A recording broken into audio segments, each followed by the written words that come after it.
Mo kí gbogbo ọmọ Yorùbá tó ń bẹ nílé àti tó ń bẹ ní ìrìn àjò.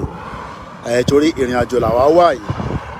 Orúkọ mi ni wọ́n ń pè ní OLAYOMI KOIKI, tí gbogbo yín mọ̀ sí Koikimedia, bringing the world closer to your doorstep. Mo tún dé bí mo ṣe ń dé. Mo tún dé gẹ́gẹ́ bí ìkànnà àwọn ajìjàǹgbara tó fẹ́ òmìnira fún ilẹ̀ Yorùbá. Gbogbo ìgbà ni mo máa ń sọ pé àfi tí a bá ṣe kíni, tá a bá kúrò ní Nàìjíríà la tó máa rí gbogbo àǹfààní tí àwọn oko, àwọn àgbẹ̀, àwọn business people. Ẹ sáré bá mi pín program torí pé mo ò lásìkò tó pọ̀. Ìrìn àjò ni mo wà báyìí. Mo ní kí n tún gbé sí yín létí náà ni. Ìntólóyè ń sọ pé òun fẹ́ ta fi máa jáde ní October láti kédùn fún gbogbo àwọn tó jẹ́ òyìnbó pé lọ́dọ̀ tiwa o, àwọn ò lè lọ sóko. Lọ́dọ̀ tiwa a lè ṣe nǹkan àgbẹ̀. Lọ́dọ̀ tiwa ṣe làwọn Fúlàní terrorists, àwọn jihadists, wọ́n ti wà ní gbogbo ibi tó ń pè ní Nàìjíríà. Kò jẹ́ kí Christian, Muslim, oníṣẹ̀ṣe, àti gbogbo àwọn oníṣẹ̀ṣe dè. Now tí bá wá ń sọ pé a fẹ́ Yorùbá nation, ọ̀pọ̀lọpọ̀ yín máa ní kí ni reason tá a ṣe fẹ́ Yorùbá nation. Ṣẹ́yìn náà rí?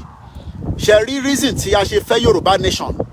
Ìdí tí a ṣe fẹ́ Yorùbá nation lélẹ́yìí, kí ẹ̀rù ò ní máa bá olóko, ẹ̀rù ò ní máa bá ọ̀nà. Gbogbo ibi tíyàn bá fẹ́ rìn sí, èèyàn á lè rìn sí, àyà yàn ní máa já. Bọ̀ nígbà tíyàn bá wà nínú Nàìjíríà tó lè rìn láti ibì kan sí ibì kan, táyà yàn á máa já ní gbogbo ìgbà nítorí àwọn Fúlàní tó ń jíyàn gbé, ajíyàn gbà, jíyàn pa. Bó ṣe ń pa wá ní Kwara ló ń pa wá ní Kogi. A dẹ̀ ń sọ fún gbogbo ọmọ Yorùbá pé àsìkò tó, ẹ jẹ́ ká béèrè fún òmìnira ilẹ̀ Yorùbá ká lè tètè kúrò ní Nàìjíríà. Ṣé lẹ̀ ń sọ pé ẹ fẹ́ Nàìjíríà, pé ẹ fẹ́ Yorùbá nation? Ẹni ẹ fẹ́ Yorùbá nation. So tẹ́ ẹ bá fẹ́ Yorùbá nation, báwo lẹ ṣe fẹ́ ní security? Tẹ́ ẹ bá fẹ́ Yorùbá nation, báwo lẹ ṣe fẹ́ rí ayé gbé? Ìntólóyè ń pariwo fún lélẹ́yìí. Ìntí olóyè ṣe ń sọ pé a fẹ́ dá dúró ká lè kúrò nínú rọ̀tìrọ̀tì, ká kúrò nínú ibi tí ìyà ti ń jẹ ọmọ Yorùbá, tí àgbẹ̀ ò lè lọ sí oko, tí ọmọ kékeré ò lè dárìn, àgbà ò lè dárìn, ẹ̀rù á máa bàyàn. Bíyàn bá fẹ́ rìn 3 miles, àyà yàn á máa já. Bíyàn bá fẹ́ rìn 60 miles, àyà yàn á máa já. A lè continue báyìí. Ìdí tá a ṣe ń sọ fún yín pé Coventry ni mo wà báyìí nísìn. It's about almost 2.5 hours drive from London. So kò dẹ̀ sí bígbà tí yàn bá fẹ́ rìn táyà yàn á máa já. Nàìjíríà ló máa fẹ́ rìn 3 miles, 10 miles, 60 miles, tẹ́rù á máa bẹ́ẹ̀. A lè continue báyìí. Ìntí ọmọ Adéyẹmọ ṣe ń sọ pé ẹ jẹ́ ká jọ sowọ́pọ̀ ká kúrò ní Nàìjíríà. Káwọn olóṣèlú yé parọ́ fún wa, kọ́yé tàn wá jẹ mọ́. Gbogbo ẹ̀tàn tó gbélé wa lọ́wọ́, àsìkò ti tó ká béèrè fún right wa. So gbogbo àwọn farmers tẹ́ ń rí tí wọ́n ń gbádùn báyìí, tí wọ́n fi ń ní nǹkan tó fi ń ṣe, tó fi ń dolówó. Gbogbo ẹ̀ làwa náà ní anílẹ̀ jù wọ́n lọ. Gbogbo ilẹ̀ tẹ́ ń rí, àwa ní multiple ilẹ̀ tó ju eléyìí lọ. But nígbà tẹ́ bá ní ẹ fẹ́ Nàìjíríà, tí àgbẹ̀ ò lè ṣe gbogbo kó wọn.